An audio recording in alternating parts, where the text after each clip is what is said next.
د پکتیا په ډنډ پټان کې یوه نجلۍ چې د تندر رالوېدنې له امله ژوند له لاسه ورکړی و د تېرو څو ورځو راهیسې په ټولنیزو رسنیو کې خورا غبرګونونه راپارولي چې ګواکې په نجلۍ کې د ژوند اثراتو خو ډاکټرانو ورته د مرګ ویلي او د کورنۍ غړو یې دفن کړې ده. موږ د همدې موضوع د څېړنې لپاره د پکتیا همدې ولسوالۍ ته سفر کوو.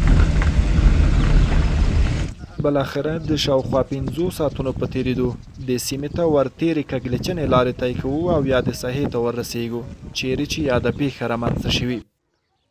دلته هغه څه چې په ټولنیزو رسنیو کې غوغا جوړه کړې وه په بشپړ ډول متغیره ده.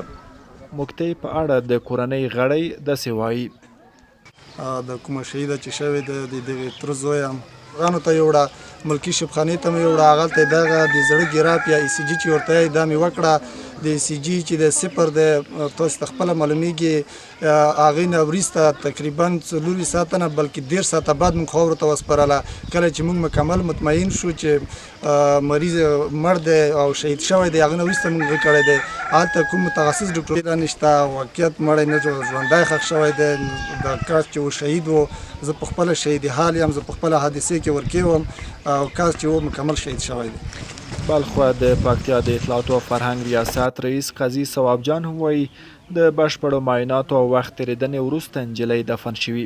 نوموړی زیاتوي چې دلته اسلامي ټولنه، علمیات، مجرب ډاکټران موجود دي او په هره برخه کې بشپړې زده کړې شوي چې هیڅکله به هم داسې څه ترسره نه شي.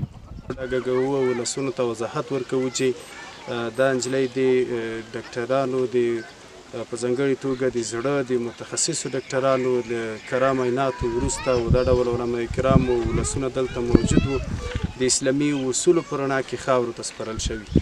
او هغه څوک چې په دې اړه اندېښنه او تشویش لري هغوی ته واضحوو چې نور د اندېښنه نه کوي، ځکه دا یوه مسلمانه سوچه افغاني ټولنه ده. دلته به هیڅ ډول داسې څه نه تر سترګو کېږي چې ویل کېدل چې یو څوک به ژوندي په خاورو کې دفن کېږي.